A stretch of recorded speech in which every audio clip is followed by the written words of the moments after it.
Hey, Lindsay, good morning. Hello, Brent. You and I met at Inbound We this sure year, and did. you are the CEO of Casted.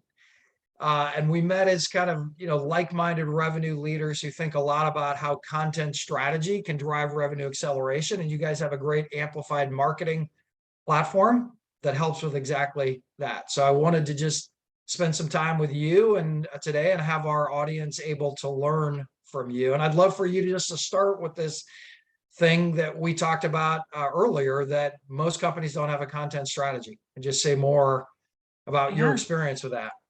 Yeah. Well, thanks for having me here. It was nice to actually meet you in real life at Inbound for the first Yes, time it in a couple of years. was. But yeah, so my background is content marketing. I'm the CEO of a software company, Casted, now that empowers B2B marketers to do what I was trying to do in my past life, which is, harness the power of content to really drive true, actual, measurable business impact, right? And to your point about strategy, I think that all too often, because we're under so much pressure, especially as marketers and as revenue leaders and as members of revenue teams, we're under a lot of pressure to drive revenue, right? And so it's this constant mindset of like on to the next, next, produce more, net new always. And so there's a saying in product that says slow is smooth and smooth is fast. And I don't think in revenue we think that way. It's just no, fast, all the time. And when we think that way, we really do overlook the opportunity to be more strategic and therefore more effective and more efficient and more creative and actually much more successful in creating those connections with our audiences that drive revenue. Yeah, that's really interesting. I've never thought about those mindsets together, because in revenue it is more, right? More Always. deals, net new drives everything. And so so it translates into content. Yep. More, as opposed to slow is smooth and smooth is fast. We Yep. say, More. you got to slow down to speed up sometimes, Yes. right? Yes. How does that shift help with engagement? Now we're kind So of thinking about repurposing, amplification. yeah. How does that help with engagement? Okay, so we're both humans, right? Everybody here that's listening or watching today is a human, and we as humans are hardwired for connection. It's a basic human need, and because it's a basic human need, that naturally makes it by default a basic business need, right?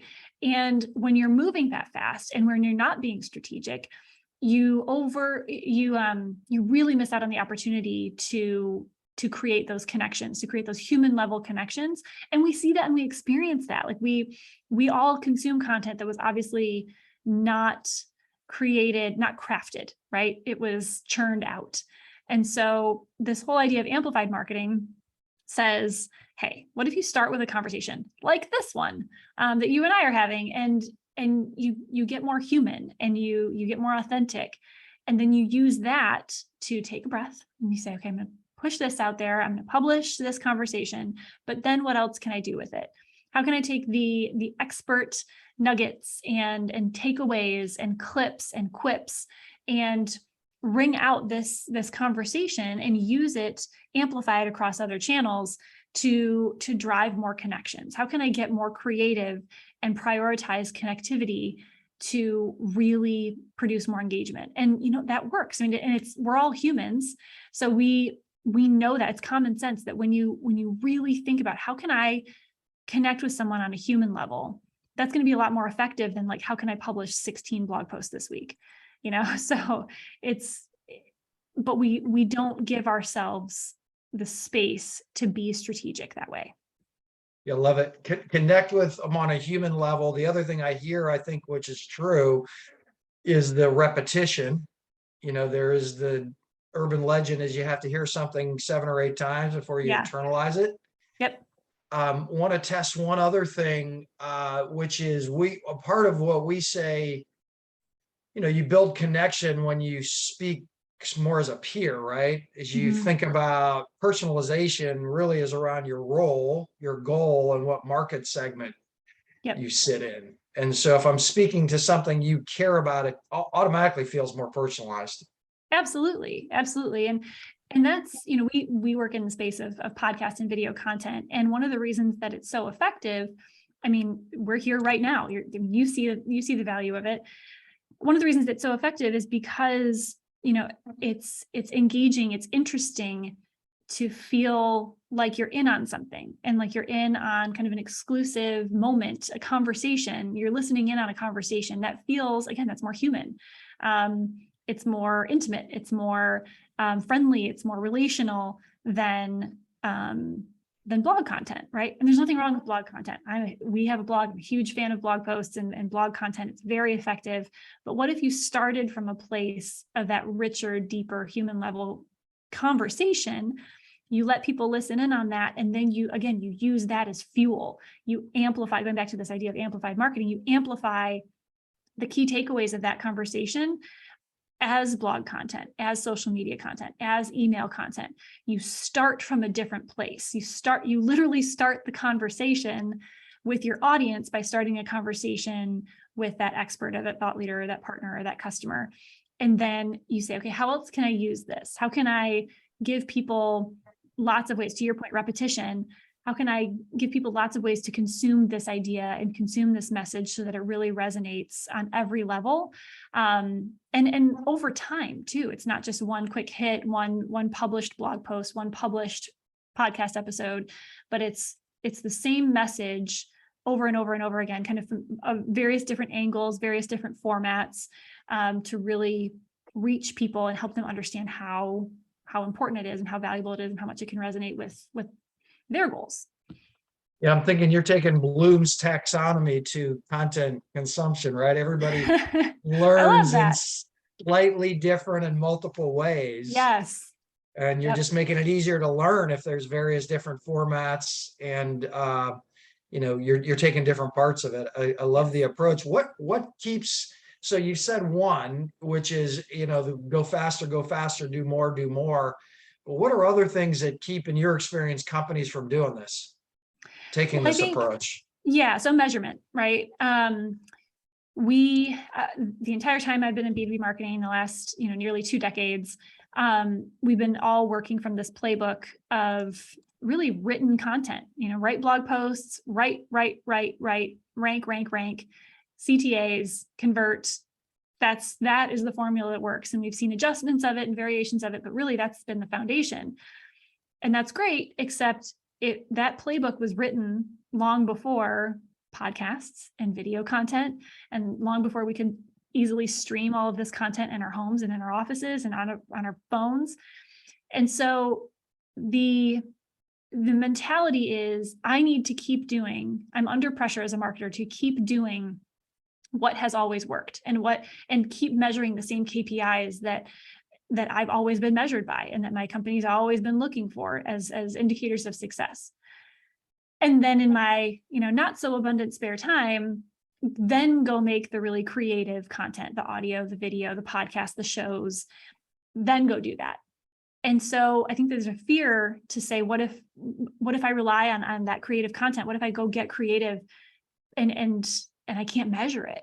And how do I walk away from this stuff that's been foundational to my strategy or my tactics all this time to go be more creative? And so that's what we're trying to do with amplified marketing, is to say, nope, we're kind of flipping it and saying, start with the creative, bring it out across multiple channels, and then be able to prove the value on your business. Use it to drive growth of the entire brand. Use it, connect the dots between that creativity and connection all the way through to influenced revenue, to say, how are the conversations that we're starting and amplifying across multiple channels driving real measurable business results? Okay. And does, in the platform where you were able to do that, actually connect it to business results? Yep, we sure are. And in multiple ways. So we provide metrics about engagement, and that helps marketers understand what's working, what's not, where are people coming from, where are people going to, how are they consuming the content, what's resonating. But then we also integrate with CRM, and with something called Casted Insights can say, okay, not only how many are engaging, but who, all the way down to the account level, what brands, what companies, what businesses are engaging with my content, what are they engaging with, what's resonating with them, and how can I make that information actionable by sales to say, hey, these accounts are engaging, they're tied to this much revenue opportunity, go forth and close the stuff, thanks to help from your friends in marketing. That's all made possible now. And we're pretty excited about it.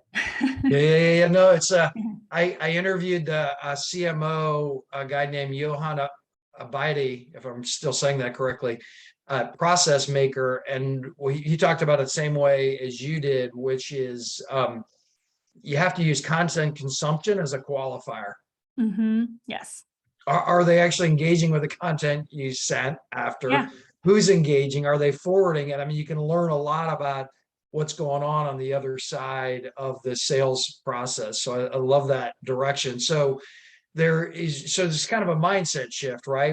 Our playbook is from 20 years ago, before video and streaming, as you said really nicely. The KPIs and the things we're being measured around, I assume there's a new set of skills, right? That probably a lot more content writers than on the creative stuff. How do you think about that, the skill gaps there and addressing those?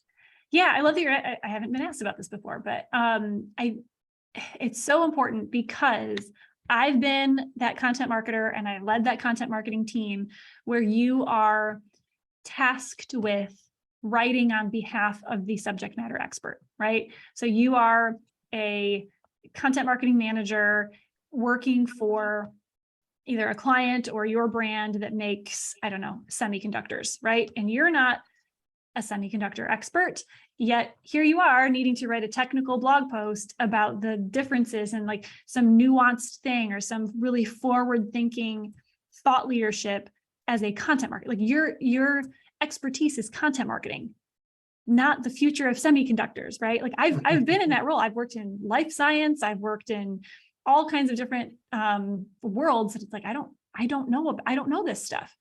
And so the burden really can be lifted from that content marketer to say, hey, you don't need to be the expert. You need to go harness the expertise of the people that are the experts, right? So as opposed to how can I get inside the mind of someone and go write like I am them, it's how can I go talk to someone? How can I go have a conversation and pull out of them the interesting bits and pieces and actual thought leadership? Like I can ask you questions about what you're an expert in, and I can just be an expert in asking questions and in having conversations.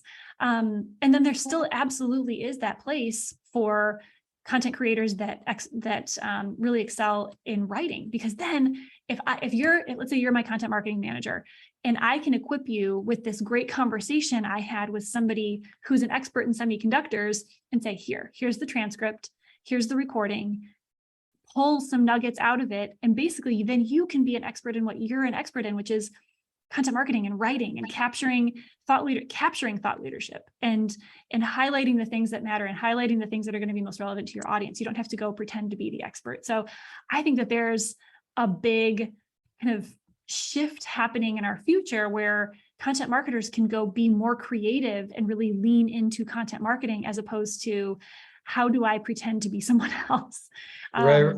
which is tough and it's not a lot of fun. Yeah, no, I love that shift. You don't need to be the expert. You need to harness the expertise. And to your point, I mean, good writing is making the salient points pop, right? Yes. So if you got a transcript and video recording, then it's like, all right, how do I make it really easy to engage my reader and make this pop? So that's a lot more like journalism. Then it's a lot more like journalism or good writing skills. Makes a ton of sense. What about on the video and streaming side? I mean, is that other kind of skill sets that teams need to do this, to move to this kind of approach seamlessly? I actually think a lot about the podcast and video when we're talking about interviews and conversations is the same, right? So it's all about good conversation, just like we were just talking about. And then I think with video and streaming, it's that mentality of who could we set up? What can we tee up? What experiences can we capture?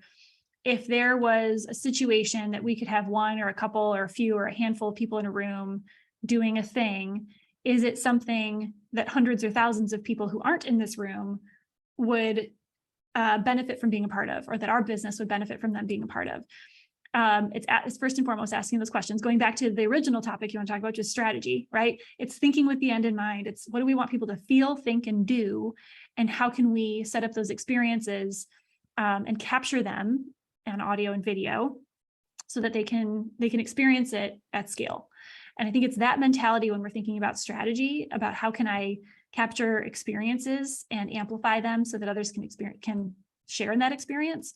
And then the amplification of it is, okay, then what are we going to do with it? Which I think for far too long, which is why CAST exists and why this amplified marketing thing is happening, is we've made those experiences and we've published them and then been like, okay, well, we're just going to share a link to it in our newsletter. We're just going to publish it. We're going to share it, promote it on social media. And you're missing a lot of opportunity to keep going back and say, okay, how can we use this clip? And how can we use a clip from this conversation with all these different thought leaders and put together something new? It's that mentality of, instead of what can I create and publish, instead say, what can I go capture? And then how can I ring it out across multiple channels over and over and over again to be more effective and more efficient and more engaging through that repetition from lots of different angles. Yeah, and I love the phrase thinking with the end in mind. Like it's interesting as you describing there's a range of new technical tools. And so that gives you the opportunity. It's not actually capturing the video or podcast.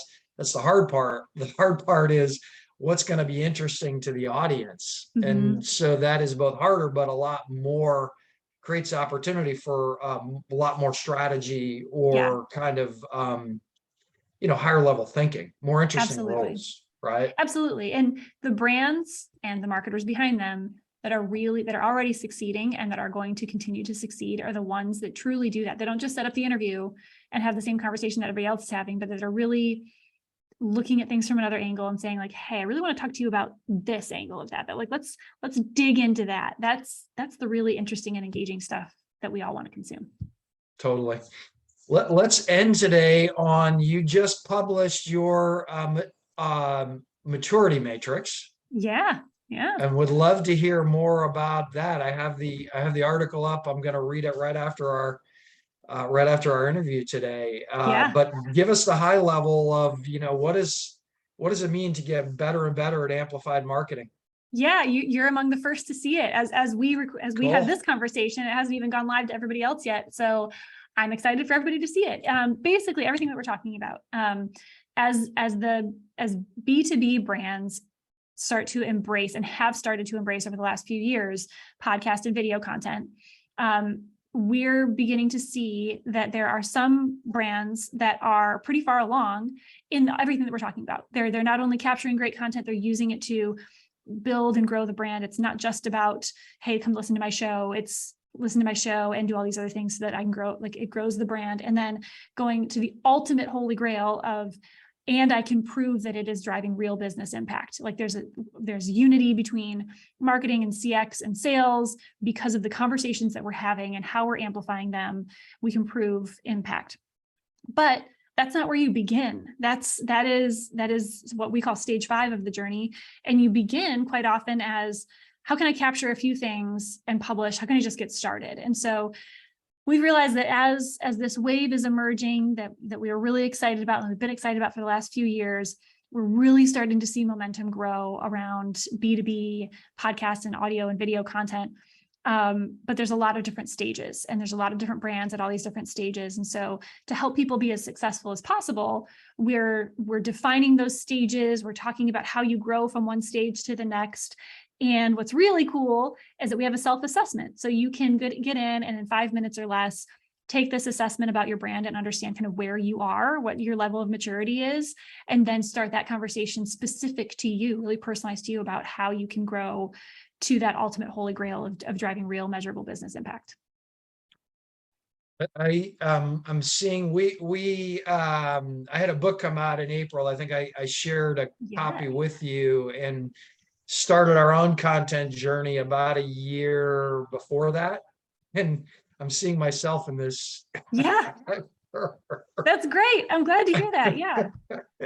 We're all on it somewhere. Like if you've gotten started at all with audio or video content, you're on that maturity curve. Yeah. Cause it's like, okay, do I do podcasts? Do I do my own podcast?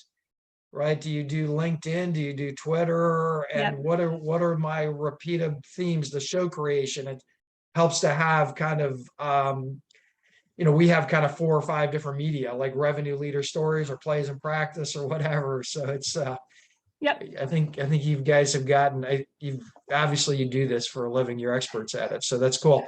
I'm curious why channel selection is before show creation. I can imagine it going in the other order, but why is that number Yeah. one? Typically what ends up happening is, hey, I'm going to explore, I'm going to kind of like just experiment with this as a channel. Like, if I have this idea, I'm going to record it. I'm going to either record myself in Zoom, or I'm going to record myself with my cell phone, and I'm going to publish it somewhere. Like you said, I'm going to share it on LinkedIn, right? It's you start with an idea becoming tangible. Like, just that's it. That's literally it. And then once that becomes tangible, and you're like, wow, I can actually think about this. I can see this becoming a thing. Then it becomes a show. And by show, it's like, okay, I'm going to do this steady, regular rhythm. I'm going to do something on a regular basis. I'm going to publish regularly. And now you don't have just some kind of disjointed ideas publishing wherever randomly. You have a somewhat steady cadence of publishing a regular thing. And so a show is born. And then you're in stage 2. And then you kind of get into, okay, how do I grow this? How do I focus on building an audience? And that's stage 3. Stage 4 is where the rubber really hits the road. And it's like, okay, thinking beyond how do I build my audience for my show? You kind of flip the script and say, I have this audience for this show. What if I stop thinking so much about just growing the show, and instead I use the show to grow the brand? And you think bigger. And then again, ultimately that stage 5 is, okay, I'm using this show to grow the brand.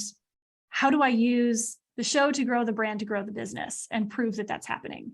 And it's possible. And we have a few customers that are there today, and it's pretty incredible what they're able to do and how their team works together and what they're able to create and how they're driving value. Yeah.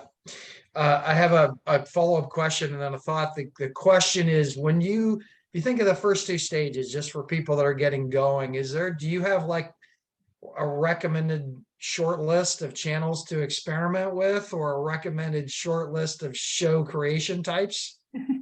Well, the goal of stage 1, when you're just getting started, and of course, dependent on different backgrounds, if you've kind of done some podcasting before, you can jump into the maturity curve at different levels, at different stages. But if you are truly getting started at stage 1, the whole goal is just to be creative. Is just I have an idea, I'm going to capture it. Like that's it. The whole goal is to be creative. The outcome is to take something that's in your head and make it tangible. Like that's stage 1. And some people live there for a long time. We saw the walking down the street, recording yourself on LinkedIn videos for a long time. And then that starts to graduate into, what if I made this into an RSS feed? Like, what if I literally started publishing this as a show? It might still be something you're recording on your cell phone, and you're recording yourself walking down the street, but it's a regular rhythm. It has an RSS feed, meaning that it's going to be syndicated as opposed to just published in one place.